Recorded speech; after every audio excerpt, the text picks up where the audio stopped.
আসসালামু আলাইকুম। Technique easy এডুকেশনের পক্ষ থেকে স্বাগতম জানাচ্ছি। আমি আব্দুল মোমেন জুয়েল।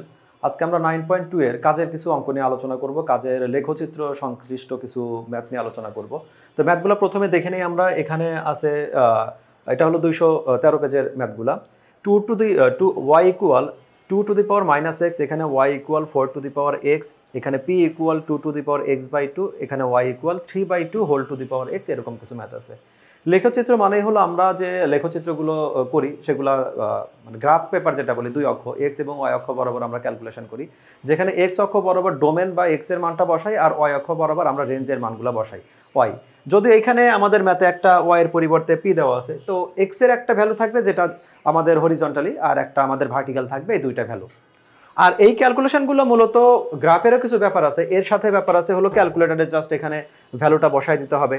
আমাদের এইখানে শুরুতে একটা রেঞ্জ দিয়ে দিছে যে কতটুকের মধ্যে আমরা এক্স এর ভ্যালুটা, এখানে রেঞ্জ বলতে আমি এক্স এর ব্যবধিটা বোঝাচ্ছি, কতটুক ভ্যালু এখানে আলোচনা করতে পারে। 3 থেকে শুরু করে -3 থেকে শুরু করে +3। তাহলে এখানে যদি এরকম আমাদের কোনো রেঞ্জ না দিয়ে দেয়, তাহলে আমাদের সুবিধাজনক কিছু মান নিয়ে আমরা ম্যাথগুলো করে ফেলি। এখানে যেহেতু সরাসরি বলেই দিছে, তো যতগুলো মান বলা আছে তার উপরে আমরা করব। এখন আমরা এক এক করে সবগুলো ম্যাথের সমাধানগুলো দেখি। আমাদের প্রশ্নে ছিল y equal 2 to the power minus x. তো এই ধরনের ম্যাথগুলো যখন থাকবে, তো আমরা জানি যে এফ অফ এক্সকে আমরা সবসময় ওয়াই প্রকাশ করি, অথবা ওয়াইকে আমরা এফ অফ এক্স ধরে নিতে পারি। মানে ওয়াই বোঝাচ্ছে যে এটা এফ অফ একটা এক্স, ওয়াই মানেই হলো এফ অফ এক্স, অর্থাৎ এক্স দিয়ে কোনো একটা আমাদের ফাংশন তৈরি করা আছে যেখানে আমাদের 2 to the power minus x দেওয়া আছে।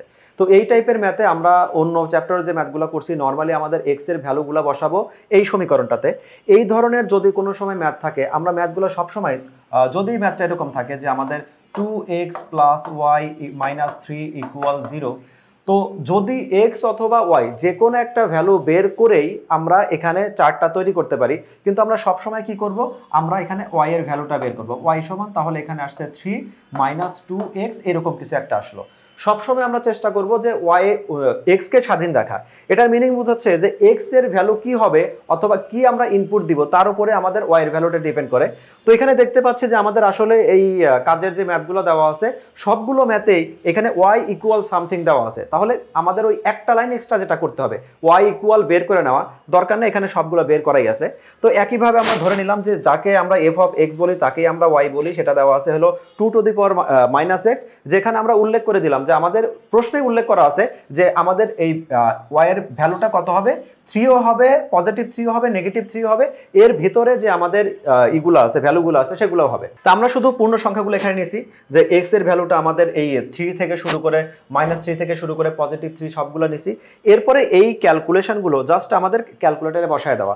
আমি তোমাদের একটা হয়তো দেখাবো, তার আগে এখানে খেয়াল করো, ক্যালকুলেটরে বসানোর সময় জাস্ট সতর্কতার জন্য যে এক্স এর ভ্যালুটা বসাতে হবে -3। তো ওইখানে তুমি আবার ক্যালকুলেটরে ভুল করে এক্স টু দি পাওয়ার আমাদের এখানে ওই -3 লিখে দিও না, কারণ আমাদের আগে থেকে একটা মাইনাস আছে, তার মানে মাইনাস ইন্টু মাইনাস, এটা মানে পজিটিভ আমাদের 3।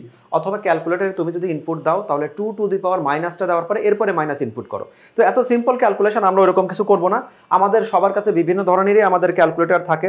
তো সাধারণত আমাদের এই যে আমার হাতের উপরে যে ফাংশনটা আছে 2 টু দি পাওয়ার আমাদের এই যে x two the power something, এই যে বাটনটা আছে, এটা ক্যালকুলেটর ভেদে আমাদের বিভিন্ন অপশনই থাকতে পারে। তো আমরা সেভাবেই এই মানগুলো বসাবো। তো শুধু আমি যদি এখানে এক্স এর ভ্যালুর পরিবর্তে -3 -2 -1 0 1 2 দেই, তাহলে আমাদের এক্স এবং ওয়াই দুইটা ভ্যালু আমাদের পাওয়া যাবে। তো এক্স এর ভ্যালু আমরা এক্স অক্ষ বরাবর, ওয়াই এর ভ্যালু আমরা ওয়াই অক্ষ বরাবর, নর্মালি আমরা যেভাবে ম্যাথ করতাম। তো আমরা যে গ্রাফ পেপারগুলো আছে সবগুলো গ্রাফ পেপারে আমরা একদম আমাদের এই পাশে হলো এক্স, আমাদের এই পাশে হলো এক্স প্রাইম, এই পাশে হলো ওয়াই, আর এই পাশে হলো আমাদের ওয়াই প্রাইম, এগুলো আরো দিয়ে দেখায় দিব। আর এইটা হলো আমাদের 0 0 বিন্দু। 0 0 বিন্দুটা আমরা সবচেয়ে শেষে বসাবো এই জন্য যে কোনো সময় দেখা যায় যে আমাদের লেখচিত্র যে যাচ্ছে, ধরলাম আমরা এখানে ও, এটা আমি 0 0 বিন্দু দিয়ে দিলাম, কিন্তু আমাদের লেখচিত্র দেখা যাচ্ছে যে এই দিক দিয়ে চলে গেল। তো এই দিক দিয়ে চলে গেলে সেক্ষেত্রে আমাদের এই 0 0 যে বিন্দুটা দিলাম বা একটা কিছু লিখলাম তার উপরে দাগটা চলে যাবে। সেজন্য আমরা কি করব, সবসময় এই 0 0 বিন্দুটা দিব হলো সবচেয়ে শেষে। তার থেকে যে ভ্যালুগুলো পাবো সেই ভ্যালুগুলো আমরা এখানে জাস্ট শো করলাম যে এই মানগুলোই আমরা লেখচিত্র বসাচ্ছি। তো লেখচিত্র বসানোর সময় একটা জিনিস বিষয় খেয়াল রাখবো আমরা, যে এইখানে যে ভ্যালুগুলো আছে 0.125, এখানে যদি আমি এই ঘরটাকে যদি আমি সিলেক্ট করি যে 0.125, তাহলে ক্ষুদ্রতম এইটুক যদি আমাদের 1 হয় তাহলে 0.25 কতটা হবে, বেশ খানিকটা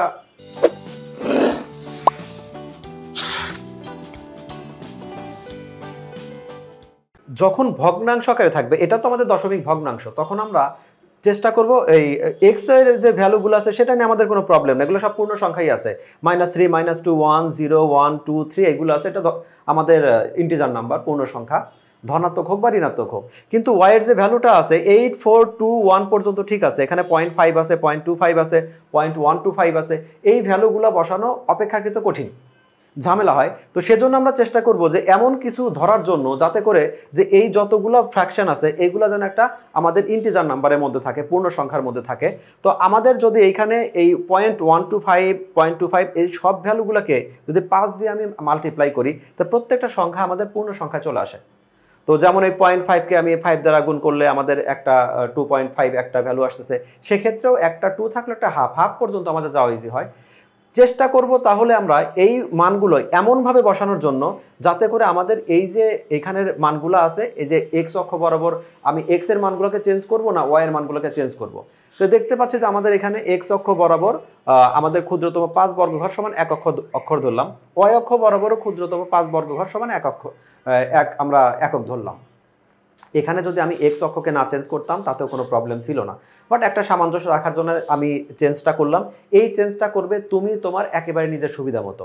তাহলে এখন যখন আমি এখানে একটা বিন্দু খেয়াল করি যে আমাদের এক্স অক্ষ ওয়াই অক্ষ বরাবর যে ভ্যালুগুলো আছে, আমরা এই পয়েন্টটাকে আমরা ধরছি হলো 0। তোমাদের লেখচিত্র, নর্মালি যে লেখচিত্রগুলো তোমাদের প্রোভাইড করা হয় সেখানে আমাদের 5 ঘর করে যেভাবে দাগ দেওয়া আছে তুমি সেভাবে নিবে। তো এই জায়গায় আমাদের দেখা যাচ্ছে যে 3 আর হলো 8 থাকবে। তো যখন 3 আর 8 আছে, আমি দুইটা ঘরে কিন্তু 5 বর্গ ঘর সমান 1 একক নিলাম। তাহলে যখন আমি এখানে -3টাকে আসলে আমি -15 যে আমি ঘর 15 বর্গ একক গিয়ে আমি বলবো যে আমি অ্যাকচুয়ালি 3 বর্গ একক গেছি। একইভাবে এইখানে আমাদের আছে 8 বর্গ একক, তাহলে এইটাকে যদি 5 দ্বারা মাল্টিপ্লাই করি তাহলে এখানে আসবে +40। তাহলে এক্স অক্ষ বরাবর অ্যাকচুয়ালি নেগেটিভ দিকে আমি 15 ঘর যাব আর পজিটিভ দিকে আমি যাব হলো 40 একক যাব, কিন্তু আমরা বলবো যে না, আমরা 3 আর হলো 8 একক গেছি, কারণ আমরা শুরুতেই বলে নিয়েছি যে এই ঘরগুলো কতটুকু করে চেঞ্জ করে দেওয়া হয়েছে। তাহলে এখন আমরা দেখি যে আমাদের প্রথমে আমাদের নেগেটিভ এই যে এখানে আসছে হলো 5 10 এই যে 15, আর এখান থেকে আমি উঠে গেছি 40 ঘর পর্যন্ত উপরে গিয়ে এই ঘরটাকে সিলেক্ট করলাম, তাহলে -3,8। তো এই ঘরে কিন্তু আমরা যাওয়ার পরে 15,40 লিখবো না, লিখবো আমাদের চার্টে যেটা ছিল সেটাই লিখবো, কিন্তু আমরা কাউন্ট করব কি যেভাবে আমরা চেঞ্জ করছি। একইভাবে আমাদের বাকি যে বিন্দুগুলো আছে 2,4 যেটা বিন্দু আছে, তারপরে -1,2 বিন্দু আছে, আর 10, বিন্দু আছে। এরপরে আমাদের আসছে হলো 1,5। তো 0.5 মানে কি 0.5 × 5 মানে 2.5। তাহলে আমাদের দেখো এখানে যে 2 ঘর গেছে আর 2 ঘরে আমাদের মাঝামাঝি গেছে। এইভাবে আমি সবগুলা ঘরের ভ্যালুটা বসায় দিলাম। এরপরে যে বিন্দুগুলো আছে সেই বিন্দুগুলো শুধু ধারাবাহিকভাবে যোগ করে যেতে হবে। এই ধারাবাহিক যোগগুলো আমরা স্কেল দিয়ে করব না, আমরা ফ্রি হ্যান্ডে যোগ করে দিব। তাহলে যখন এই বিন্দুগুলো আমরা বসায় দিচ্ছি তাহলে এই বিন্দু বসানোর সাথে সাথে আমাদের গ্রাফগুলো কমপ্লিট হয়ে যাচ্ছে। অবশ্যই তুমি এক্স অক্ষ ওয়াই অক্ষ এগুলো একদম সঠিকভাবে আইডেন্টিফাই করবে। আর একদম শেষের দিকে তোমার যে বিন্দুটা, যেটা আমরা 0 0 বিন্দু ধরি, সেন্টারকে সাধারণত আমরা মানে দুইটা অক্ষ যেখানে মিলিত হয় সেটাকে আমরা সাধারণত ওই ধরি, একদম শেষে গিয়ে তুমি এই কথাটা লিখে দাও যে ও কতটুকু আছে। একই ব্যবধিতে আমরা খ নাম্বার ম্যাথটা খেয়াল করি। এখানে বলা আছে শুধুমাত্র আমাদের ওই ডোমেন রেঞ্জের মধ্যে একটু পার্থক্য আছে, যেখানে আমাদের ওয়াই ইকুয়াল আগে যেটা ছিল এখন আসলে ওয়াই ইকুয়াল 4⁴x। এই ম্যাথ আর আগের ম্যাথটা একদমই সেম থাকবে। তাহলে সেক্ষেত্রে আমাদের একই কথা, প্রত্যেকটা ফাংশনের জন্য এখানে যদি একই ব্যবধি একই স্টাইলে ম্যাথ আসে, সবসময় আমরা কি করব, এক্স এর ভ্যালু আর ওয়াই এর ভ্যালু বের করব, যেখানে এক্সকে স্বাধীন রাখবো, অর্থাৎ ওয়াই সমান সামথিং রাখবো, এক্স এর ভ্যালুর জন্য ওয়াই এর ভ্যালুটা আমরা নির্ণয় করব। তো এখানে 4⁴x আছে, 4⁴x আমি তাহলে কি করব, ক্যালকুলেটরে আমি যেটা আছে এই 4 এর উপরে আমার এখানে -3 থেকে শুরু করব, পজিটিভ এখানে x পাওয়ার দিছে, এবার আর সাইন চেঞ্জ হবে না। আগের বেলায় যেমন আমাদের ছিল 2⁻⁻⁻⁻, সেক্ষেত্রে আমরা +3 জন্য -3 বসাইছি, -3 জন্য +3 বসাইছি, সাইনটা চেঞ্জ হয়েছে। এখানে জাস্ট আমরা এখানে প্রথমে লিখে দিব হলো -3, তারপরে লিখে দেব -2, ধারাবাহিকভাবে যেটা আমাদের বলা আছে 3 থেকে আমাদের +3 পর্যন্ত ভ্যালুগুলো বসাবো। এখানে খেয়াল করে দেখো যে আমরা এখানে -2 বসাইছি, -1 বসাইছি, 0.245 0.5 1 বসাইছি। তুমি এটাকে চেঞ্জ করে তুমি আরও চেঞ্জ করে মানগুলো বসাতে পারো। আমরা চেষ্টা করব ধনাত্মক ঋণাত্মক মানগুলো বসায় দেওয়ার জন্য। ব্যবধি দেওয়া আছে, এই ব্যবধির ব্যাপারটা কি, যে ব্যবধি বোঝাচ্ছে 3 থেকে 3-এর সমান বা বড়, আর -3-এর সমান বা বড়, অথবা পজিটিভ যে 3 আছে 3 থেকে ছোট বা সমান। এখানে আমাদের কিন্তু এইটা দ্বারা আমরা যেটাকে জেড বলি, জেড বোঝানো হয় নাই। এই মানটা আমাদের কখনোই এটা আমাদের জেড না। এই যে এইখানে যেটা আছে এই ব্যবধানটা আমাদের জেড হবে না। জেড মানে আমরা তো দেখছি পজিটিভ নেগেটিভ 1 2 3 4 যেগুলো আছে সেগুলো বোঝাই, পূর্ণ সংখ্যা না। এখানে তুমি 3.1 ধরতে পারো, 3.001 ধরতে পারো, তারপরে এখানে তুমি 2 ধরতে পারো, 0 ধরতে পারো, 1.5, অর্থাৎ আনলিমিটেড সংখ্যা তুমি ধরতে পারো, সেটা ধনাত্মক ঋণাত্মক যাই হোক। এই ব্যবধির ভিতরে তুমি পূর্ণ সংখ্যাও নিতে পারো, দশমিকও নিতে পারো। এই মানগুলো নেওয়ার সময় আমি যে কোনো মানের জন্যই আমাদের রেজাল্টটা ওকে থাকবে। আর এখানে দেখতেও পাচ্ছি 4 to the power x, positive সংখ্যার পাওয়ার আমরা যাই দেই, নেগেটিভ পজিটিভ যাই দেই, রেজাল্ট সবসময় আমাদের পজিটিভই বের হবে। অর্থাৎ ওয়াইয়ের ভ্যালু জিরোর কাছাকাছি গেলেও কখনো জিরো হবে না। তাহলে এখন এখানে শুধুমাত্র এই যে চার্টটা আছে, আমরা ক্যালকুলেটর ইউজ করে প্রথমে আমরা 4 টু দি পাওয়ার -3 যদি দেই একটা রেজাল্ট পাবো। আমাদের এখানে দেওয়া থাকলো 4 টু দি পাওয়ার, এখানে আছে 4 টু দি পাওয়ার, এখানে দিলাম হলো -2, মানে 1/4 স্কোয়ার, মানে 1/16। ক্যালকুলেশন করলে 0.063 আসে, এখানে 1 দিলে 0.25 আসে, 0.5 দিলে এখানেও 0.5 আসছে। এরকম আমরা 1 2 3 4 5 6 এখানে 6টা ভ্যালু নিছি। তুমি 6টার জায়গায় 5টাও নিতে পারো, 5টার জায়গায় এখানে 7টাও নিতে পারো। তবে যখন সূচক ফাংশনে আসে তখন আমরা সাধারণত এগুলো প্লাস মাইনাস দিয়ে 5 থেকে 7টার মধ্যে ভ্যালুগুলো নিয়ে কাজগুলো করি। তো এখন আমাদের এখানে 1 2 3 4 5 6 যে ভ্যালুগুলো আসছে, এই ভ্যালুটাই এক্স অক্ষ আর ওয়াই অক্ষ বরাবর আমরা মানটা বসাবো। মান বসানোর সময় আমরা খেয়াল রাখবো এইখানে এই যে আমাদের ওয়াইয়ের প্রথম যে মানটা আসছে সেটা অনেক ছোট আসছে। এই জায়গায় কিন্তু আমরা 3 নিতে পারতাম। অ্যাকচুয়ালি ওই আগের ম্যাথটাতে 3 নেওয়া হলেও এখানে 3 এই জন্য নেওয়া হয় নাই, কারণ 3 নিলে তুমি দেখো মাত্র -2 এর জন্য এটা 0.063 আসছে। তার মানে যদি আমরা 3 দিতাম 1/4 কিউব, মানে 1/64, যেই ভ্যালুটা আরও ছোট আসতো। এত ছোট ভ্যালুগুলো বসানো একটু সমস্যা হয়ে যায়, এই জন্য আমরা 2 থেকে শুরু করছি। তুমি চাইলে 1 থেকেও শুরু করতে পারো, সেখানেও কোনো সমস্যা নেই। লেখাচিত্রের সময় আমরা আমাদের নিজেদের সুবিধা মতো আমরা ভ্যালুগুলো বসাবো। যে এখানে আমরা এক্স ওয়াই 2 অক্ষ বরাবর লিখে দিছি, এক্স এবং ওয়াই অক্ষ বরাবর প্রতি 5 ঘর সমান 1 একক ধরে, মানে যাব গ্রাফ পেপারে যাব আমি 5 ঘর, কিন্তু আমি ম্যাথমেটিক্যালি বলবো 1 ঘর গেছি, এরকম করে ক্যালকুলেশন করব। আমি একটা বিন্দু দেখাই, সেটা হলো যে আমাদের যদি 1,4 এক্স এর জন্য যেটা 1 বসাইছি আর ওয়াই এর জন্য যেটা আমাদের 4 আসছে, তাহলে 1,4 এর জন্য 0 বিন্দু এইটা। তাহলে আমরা যদি 5 ঘর নেই তাহলে 1 এর জন্য যাবো 5 ঘর। তাহলে দেখো যে এইখান থেকে এই পর্যন্ত 5 ঘর। তোমরা তোমাদের লেখচিত্র দেখছো যে আমাদের 5 ঘর পর পর একটা হালকা দাগ থাকে, 10 ঘর পর পর একটা গাঢ় দাগ থাকে। তো আমাদের গ্রাফ পেপারে এখানে আমাদের শুরুতে এইখান থেকে একটু 5 ঘর, একটু 5 যাওয়া হয়েছে, তাহলে 4 এর জন্য যাবে কত, 4 5 20 ঘর। তাহলে আমরা গেলাম 5 10 15 20। তাহলে এই যে ঘরটা আছে, এই ঘরটা হলো আমাদের 1,4, অর্থাৎ এক্স এর জন্য 1 আর ওয়াই এর জন্য আমাদের 4 ভ্যালুটা আসছে। আমি একদম লাস্ট ভ্যালুটা দেখাই, সবচেয়ে ছোট ভ্যালুটা যেটা আমরা -2 এর জন্য পাইছি। তো এক্স যখন -2 বলবো তার মানে এটা 5 দুগুণে 10 ঘর যাবে, কিন্তু -2 তাহলে বাম দিকে। তাহলে আমরা একইভাবে দেখলাম এখানে আমাদের 5, এখানে 10 পর্যন্ত আসছি। এটা কিন্তু এইটা, এই যে এখানে যে 2 এর জন্য আসছে।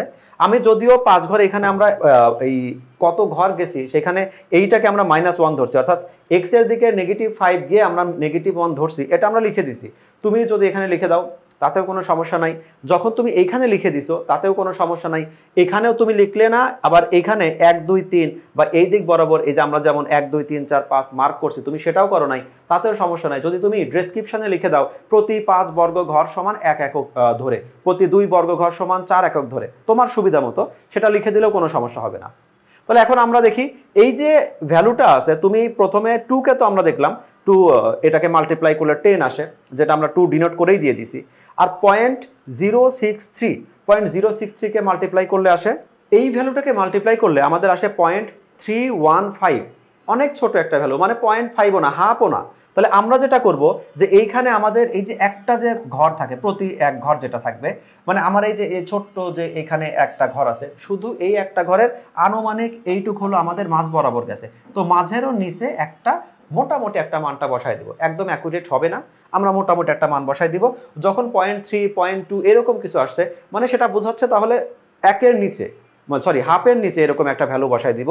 এখানে দেখো যে আমাদের ঘর টোটাল যতটুকু থাক তার চেয়ে আমাদের না করে একদম হাফের একটু নিচে বসায় দেওয়া হয়েছে। আর ওইটা এখন ছোট্ট একটা পয়েন্ট, ওটাকে মার্ক করার জন্য তুমি গোল করে দিয়ে দিও। এইভাবে বসাইছি আমরা। তাহলে আমাদের সবচেয়ে যে ওয়াইয়ের ছোট ভ্যালুটা -2,063 এটা বসাইছি। একইভাবে এখানে যতগুলা ভ্যালু আছে তুমি এখানে যেগুলা ফ্র্যাকশন ভগ্নাংশ আসবে তুমি ক্যালকুলেটরে ক্যালকুলেশন করো সেটা কতটুকু আসছে, তার মোটামুটি একেবারে 19-20 হলে সমস্যা নাই, তবে 15-20 যেন না হয়। এই মানগুলো বসায় দিব। আগেও বলেছি যে বিন্দুগুলা বসানোর পরে আমরা ক্রমান্বয়ে সেই বিন্দুগুলো জাস্ট হাতে যোগ করে দিব। হাতে যোগ করে দেওয়ার কথা হলো একদম ধরো আমাদের এইখানে একটা বিন্দু আছে, এইখানে একটা বিন্দু আছে, এইখানে একটা বিন্দু আছে, এইখানে একটা বিন্দু আছে। এই বিন্দুটা আমরা এইভাবে যোগ করব না, এইভাবে যোগ করব না, এইভাবে না করে ধরো বিন্দু একটা আমাদের এইখানে একটা বিন্দু আছে, এইখানে একটা আছে, আর আমি আগের যেটা ধরছি এইটা আছে। এইগুলোকে আমি কিছুটা কার্ভ করে আমি এরকম করে কার্ভ করে আমি নিয়ে আসবো। ফ্রি হ্যান্ডে আমরা যেটা বলি এরকম করে জাস্ট বিন্দুটা যোগ করে দিলে আমাদের লেখচিত্রগুলো রিপ্রেজেন্ট হবে। তুমি এইভাবে তোমার ম্যাথগুলো সলভ করতে পারো। আর বাকি ম্যাথ দেখা হবে অন্য কোনো ক্লাসে তোমাদের সাথে। ততক্ষণ পর্যন্ত আল্লাহ হাফেজ।